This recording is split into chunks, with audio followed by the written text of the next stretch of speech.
Hola, bienvenida, bienvenido a esta nueva tutoría. Recíbela y llévala también en tu dispositivo móvil o tableta. Recuerda, esto es tutorías.co. Comillas, el amor sin escuela es tan débil como superfluo, ya que la escuela del amor se da en las familias protectoras. Comillas. Como se observa en la figura, el ejercicio planteado consiste en crear un programa que permita ordenar un vector por el método de ordenamiento selección. Este método es inverso al método de ordenamiento burbuja. Selección lo que hace es ordenar pasando los menores datos a las primeras posiciones de manera ascendente. Mientras que burbuja los datos de mayor denominación van hacia el final hasta quedar el vector ordenado. Planteamos la solución en un programa de 44 líneas. En la línea 3 se importa la librería de Objective-C Foundation.h. Esta librería es general. Aquí se pueden hacer uso de muchas funciones, entre ellas las de entrada y salida de datos, manejo de la memoria y funciones matemáticas. Como Objective es derivado de C, entonces es compatible con estos lenguajes, con C y C++, por eso se pueden importar librerías de estos lenguajes. La programación orientada a objetos es un paradigma de programación que permite solucionar problemas usando atributos y comportamientos, logrando generar programas más flexibles, portables y de mejoramiento continuo, ya que se permite la reutilización y estandarización del código fuente. Entonces imagine que usted tenga el problema de crear muchas personas, es decir, registrar personas en una base de datos. Usted necesitará crear la clase persona. Esa persona tendrá atributos, entonces los atributos de esa clase persona serán el nombre, la edad, color de piel, etcétera. Y los comportamientos o métodos serán entonces, no sé, realizar transacción, caminar, registrar, entre otros, ¿sí? Entonces a eso se hace referencia con la programación orientada a objetos, y luego se crean objetos distintos que accedan a esa clase. Entonces dos objetos de la clase persona serán diferentes, pero representarán a dos personas distintas. Así entonces se puede dar solución a cualquier problema en la vida real usando los atributos y los comportamientos. Para programar orientado a objetos en Objective-C se usan dos bloques de código, la interfaz y la implementación. La interfaz por lo general va en un archivo con extensión .h y la implementación en un archivo con extensión .m. En este caso todo el código va en un solo archivo, la interfaz, la implementación y el main, ya que es una clase que no será muy accedida, pero en proyectos grandes donde usted necesite acceder a una clase que usted cree continuamente, entonces deberán estar por separado en archivos. Entonces la interfaz indica la estructura del objeto, mientras que en la implementación lo que se hace es programar los métodos del objeto, o sea, los comportamientos. Vemos la interfaz entonces entre la línea 5 a 7. La interfaz va entre las directivas @interfaz y la directiva de finalización @end. Una vez se establece la interfaz, va el nombre de la clase. En este caso se llama la clase de ordenamiento selección. Luego dos puntos y a continuación hacemos referencia a la clase principal de Objective-C, que es NSObject. Aquí es en donde se declaran las variables de instancia o los atributos de la clase o del objeto. Es decir, aquí declaramos las variables globales. Estas variables pueden ser accedidas desde cualquier método que se implemente en esta clase.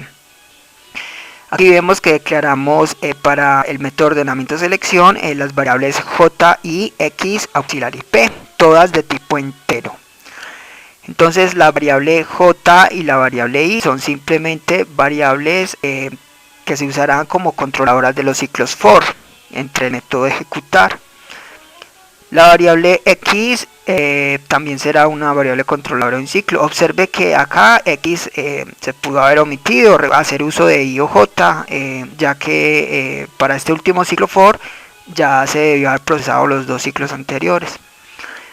Auxiliar y P son otras variables de tipo entero. Auxiliar es una variable temporal que permitirá tomar un valor determinado para después hacer un intercambio de datos, usando entonces el método de ordenamiento selección. Y P también es una variable temporal que captura un dato, entonces se va a intercambiar los datos de auxiliar con los datos del vector de la posición P. Ahora vamos entonces a definir o declarar mejor los métodos de la clase. Recuerde que estamos en la interfaz, aquí se declaran las variables y los métodos. Ya declaramos las variables globales, siguen los métodos. Esta clase solo tiene un método que lo llamamos ejecutar. Para declarar un método entonces se indica primero el nivel del método, en este caso menos indica que es un método de instancia. Para métodos de clase sería el símbolo de suma, luego sigue el valor que va a retornar el método. Este método de ejecutar no retorna ningún valor, por eso se indica vacío o void. Luego al nombre del método, en este caso ejecutar. Y por último los argumentos separados por 2 puntos. Este método ejecutar no recibe ningún argumento, por eso se deja así. Ya tenemos declarado el método de ejecutar. Ahora, bueno, el método o función, ¿sí? Ahora vamos a ver la implementación. La implementación va entre las líneas 9 y 35. Esto va entre las directivas @implementation y @end, la directiva de finalización del compilador. Entonces vemos implementación. Lo primero que hace el compilador es entonces traer la interfaz, importarla. Como vamos a programar los métodos de la clase, estos métodos ya debieron de haber sido declarados, por eso se importa la interfaz. Este método tiene esta implementación tiene dos métodos. Entre las líneas 10 a 14 el método init y entre las líneas 15 a 34 el método ejecutar. El método init es el constructor por defecto de cualquier clase en Objective-C. Este constructor es llamado automáticamente, entonces aquí vemos la programación de este método, que no es necesario declararlo en la interfaz. Aquí es donde se inicializan las variables de instancia.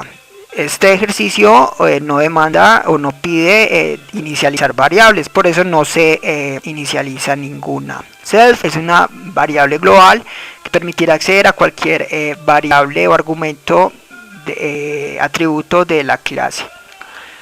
Ahora sí, entre las líneas 15 a 34 el método ejecutar. Vemos en la cabecera de esta función en la línea 15, que es la misma a como se declaró en la interfaz. Solo que no termina con punto y coma porque no es una declaración, sino que es una implementación. Por eso entre llaves de apertura y de cierre de la línea 34 va a ir todo el código o la lógica del método. Entonces entre las líneas 17 a 33 vemos el método o el programa que permite ordenar ascendentemente un vector por el método de ordenamiento selección. Básicamente vemos que se declara un vector, se inicializa con 10 valores y se usan ciclos for para recorrer este vector y ordenar los datos usando una condicional comparativa con el operador de comparación menor. Si un dato es menor que otro, se intercambian luego las posiciones respectivas, llevando los menores datos a las primeras posiciones hasta quedar el vector ordenado ascendentemente. Y por último se imprime este vector ya ordenado en la línea 33. Le invitamos a visitar la tutoría ordenar un vector por el método ordenamiento selección turbo C para que mire detalladamente línea por línea esta lógica. Allí lo explicamos. Recuerde que Objective es derivado del lenguaje C. Lo único que cambia es la línea 33. NSLog es una función propia del entorno y la arquitectura de Objective-C. Esta función reemplaza la función fprint de turbo C. Es lo mismo, solo que acá usamos arroba cuando vamos a hacer referencia a una cadena de texto, ¿sí? Antes de un texto va arroba y entre comillas va el valor. El resto es lo mismo. Ya tenemos la clase, vimos la interfaz, la implementación. Solamente resta entonces por dar vida a la clase, o sea, crear los objetos. Habrán tantos objetos como se necesiten, cada objeto será diferente al otro. O sea que podemos crear dos objetos que ordenen dos vectores diferentes. Eso lo hacemos en el main, entre las líneas 37 a 44. Recuerda que el main es el método de inicio del programa. Y en el main simplemente vamos a instanciar un objeto de la clase ordenamiento selección. En Objective-C se crean punteros que apuntan a objetos. Entonces en la línea 39 vemos que se llama o se escribe el nombre tal cual de la clase ordenamiento selección, seguido de asterisco, seguido del nombre del apuntador. En este caso lo llamamos OBJ, puede tener cualquier otro nombre. Con esto indicamos que estamos creando un puntero de la clase ordenamiento selección. Para hacer que este puntero apunte o este apuntador apunte a un objeto de la clase ordenamiento selección, vamos a instanciarlo. Por eso entonces miramos que se invoca el método alloc y se invoca el método init. Alloc invoca, o mejor, lo que hace es reservar la memoria dinámica al objeto de la clase. Init lo que hace es invocar el constructor de la clase ordenamiento selección. Y de este modo OBJ ya será un apuntador a un objeto de la clase. Ya tenemos el objeto. Simplemente resta por usar la clase, o sea, podemos invocar tantos métodos como existan, es decir, la lógica según lo que necesitemos hacer. En este caso solamente es llamar al método ejecutar que ordena el vector y listo. En la línea 40 hacemos esta invocación. Observe que en Objective-C se maneja la notación de corchetes. Entonces, entre corchetes, para invocar un método muy sencillo, se escribe el nombre del objeto seguido de el método a invocar. Entonces vemos el objeto OBJ seguido del método ejecutar, que es el que vamos a invocar. Si este método recibiera argumentos, simplemente se envía el nombre de las variables separadas por 2 puntos. Y así recibirá entonces ese método los valores asociados. Aquí no recibe argumentos, simplemente lo invocamos. Y de ese modo se ordenará ascendentemente el vector. Por último, en la línea 41 invocamos relays. Este es un método que elimina información almacenada en la memoria dinámica o elimina valores referenciados. Objective tiene su propio manejador de memoria que elimina también la información al finalizar cada programa. Esta fue la tutoría del ejercicio, crear un programa que permita ordenar un vector por el método ordenamiento selección. Repasa la teoría, resuelve nuestro test y practica un algoritmo en el tablero. Si esto te gustó o no, te invitamos a discutirlo y valorar la experiencia de esta tutoría. Recuerda, esto es tutorías.co, trinamos como @tutorías, posteamos en Facebook y Google Plus como Tutorías Colombia.